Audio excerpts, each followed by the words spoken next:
You're listening to the Appleton REIA podcast, a podcast dedicated to understanding the latest tips, tricks, and techniques to be successful in today's market of real estate investing. Appleton REIA podcast. Get ready. Here's the next episode. Hello once again, my peoples. My peoples. All right, we are here. It's the Appleton REIA podcast. My name is Dan Alborn. And co-piloting, as always, Jackie Conkle. Whoop, whoop. Back instead after she got blessed with some sunshine down in Florida, looking good. Well, you need a little tan when you live here in Pasty Town. Oh, yeah, vitamin D does the soul good. And it also makes your skin good as long as you don't get too much of it, right? Otherwise, you look like some of those people that probably should have gotten out of the sun. You know what I'm talking about, right? Yeah, the suitcase. Yeah. We call that leather. Leather. Oh, man. The problem with this podcast, we never have a good time. Why do we keep doing this? Dan, why are we putting the F back in real estate today? Yeah, and to really know about that, you have to come to the Appleton REIA because that was a little nugget I dropped last month. Nonetheless, today's podcast, guys, we're going to talk about something that I think everyone has somewhere in their brain.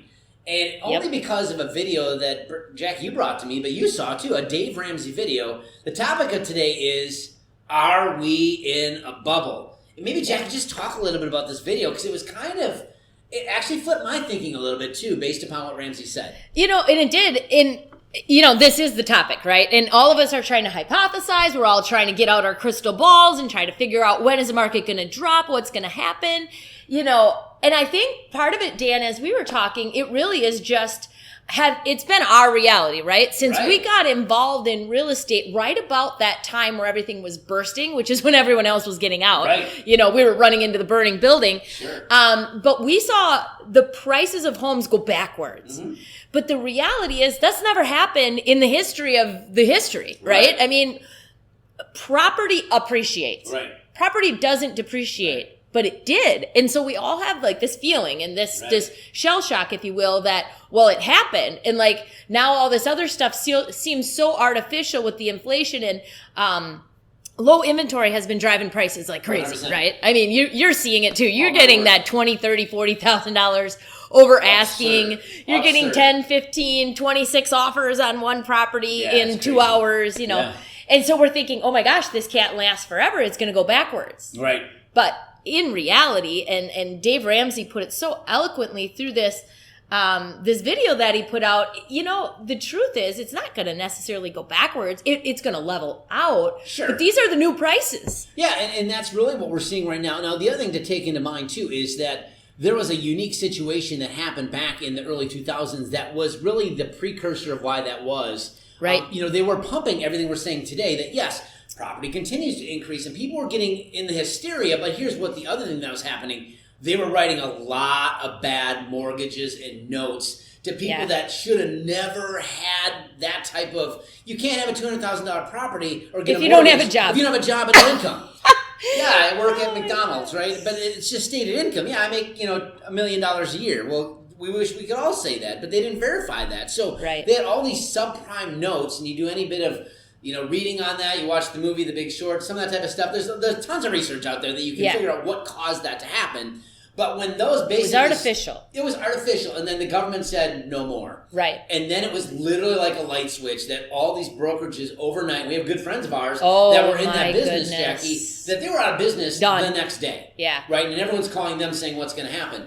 The reality is that's not today. No, it's not. They're not making bad mortgages right now. They're maybe over verifying, job and income, etc. Yes. The other thing that happened back then, and I was personally a beneficiary of this, but the appraiser would come and say, what do you need it to appraise at? Correct, yep. There was no real true appraisal. There weren't comps. It was like, okay, so I'm here to appraise the property. What number do you need? What do you need to get the loan for? Mm-hmm. And they would just make it work, and they just wrote it for that price. Right. And so we don't have that at all. If anything, it's a little bit backwards from that. The appraisers are so regulated now and so afraid from that before that now they're maybe a little bit too careful a lot of times. I mean, there's still a few of them that are a little bit willy-nilly, but a lot of them, they've been not appraising something that absolutely should. And of course, an open free market, and again, Dave Ramsey talked about this, but something is worth what two willing and able people come to an agreement on. A willing buyer and a willing seller with no duress. What is someone willing to pay for the property? And when you have 20, 30 offers on a home in a day, and they're all within that same realm, well, then that's what the property's worth. 100%. And of course, because appraisers have been pinched, they have to have these supporting documents, right? Sure. And it takes a while for those comps to catch up, but you're right. We're nowhere near the atmosphere that we were back in 07, 08, 09, whatever. Right. And the other thing that we're seeing too, I mean, at our last meeting, we had Chad Van Handel, who is from Unison, who's a local Supreme. Local lender with a credit union is the word I'm looking for. But he was just saying, we have money to lend. They got more money than they know what to do with. Than they know what to do with. Stimulus. So, stimulus and a lot of other things. But reality is banks are open for business right now. They sure are. So with that being said, and they're writing good notes, and inventory's low, this isn't a artificial boom or a bubble. It could be a false bubble and people feeling that, but the reality is it's not going to pop. The bubble will just kind of normalize, right? And that's based upon just the demand and the supply and demand. That's economics 101, right? Right. The acceleration will slow. Correct. Yeah. So there's still going to be a need for properties. Oh my gosh. Now, the other thing I'll say too is, depending where you're at in the nation, we're in the Midwest. We're in Wisconsin, right? We are in a very stable market. Although we've seen some pretty crazy appreciation over the last 12 to 18 months.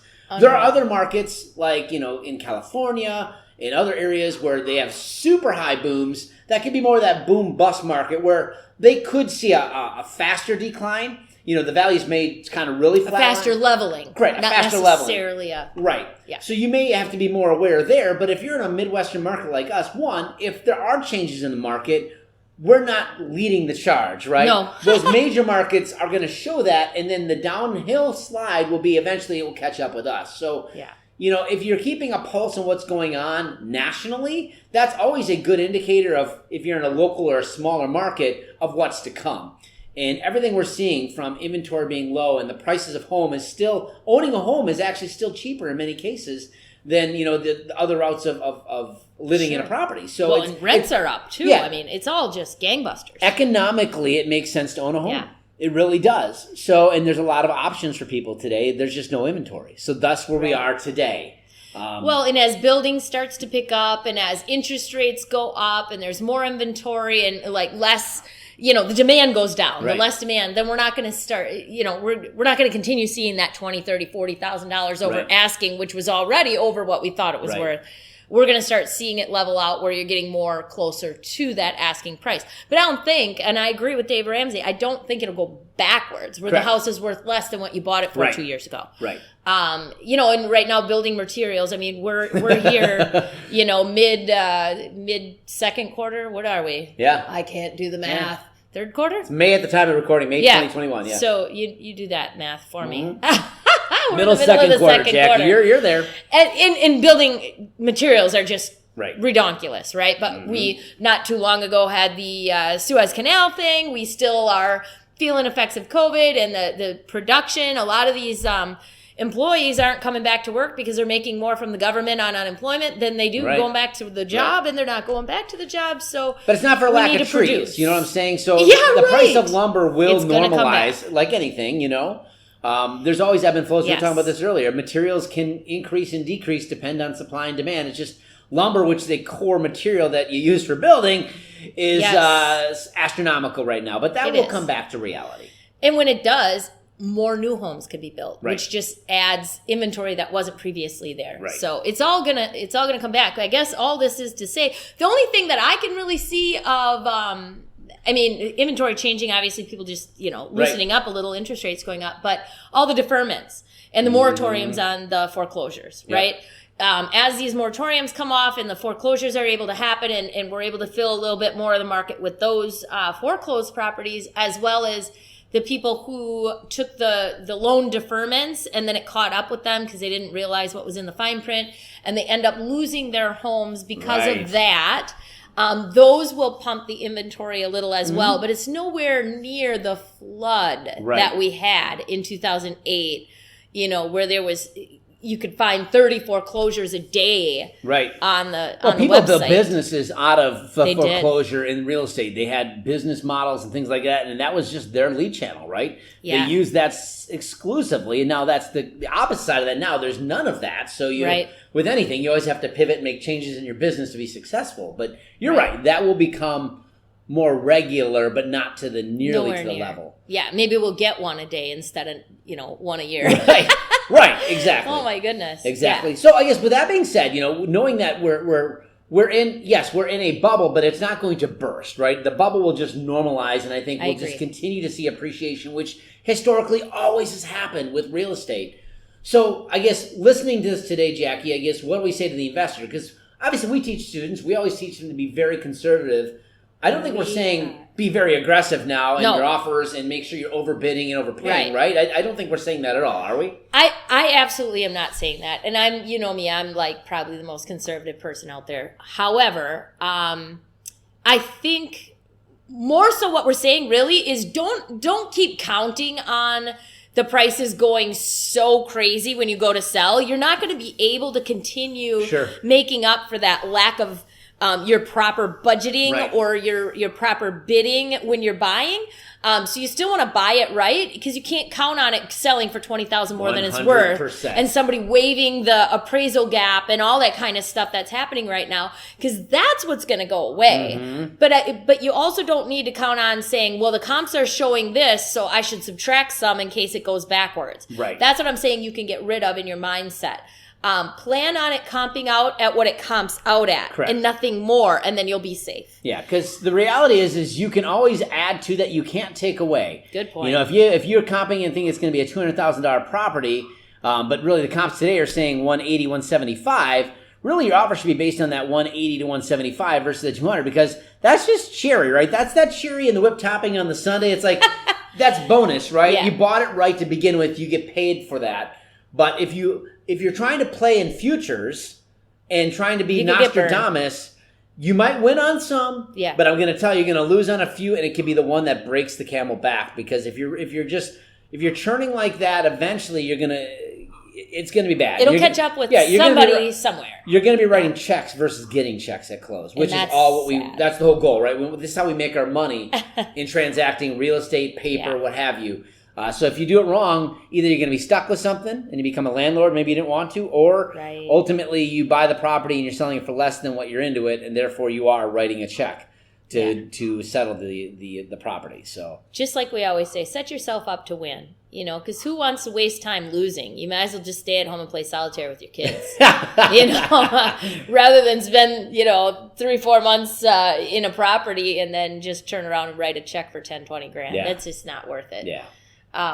And so that's all, that's really our point, is just continuing to, run your numbers the way you run your numbers and do the things you do, but just don't count on that extra bump. And there are plenty of people out there right now that are like, well, the market's so great, and the last 3 properties I did, I got 20, 30, 40, 50 grand more than what I even asked for. I mean, I have a student that just got, $46,000 over asking with no appraisal contingency. Like they were covering the gap in cash if the appraisal didn't come back. Crazily, the appraisal did come back. That property has since closed and made $87,000 in profit. Nice deal. Absolutely insane. But if you count on that, that's where you lose. Yep. Don't count on it. Just it's the cherry and the whipped cream that Dan has promised. Whenever we run our comps, we kind of have a range and we look at what it says today. And even and sometimes just real quickly from a negotiation standpoint, because you can have sellers that get bought into the hype. Oh, the market's nuclear, it's hot, blah blah blah blah blah. This could sell for $20,000 more in a few months. It could. Sometimes the reality is, I live in today. Here's what my numbers are telling me today. I don't know what tomorrow holds. I really don't. No one does, right? We could get bombed. 100%. So we have to look at today's numbers. This is the reality of it. And if you play in today's numbers, I guess what we're getting at is you're never going to be in an adverse situation. You won't hurt yourself. This is a business, guys. This isn't Vegas.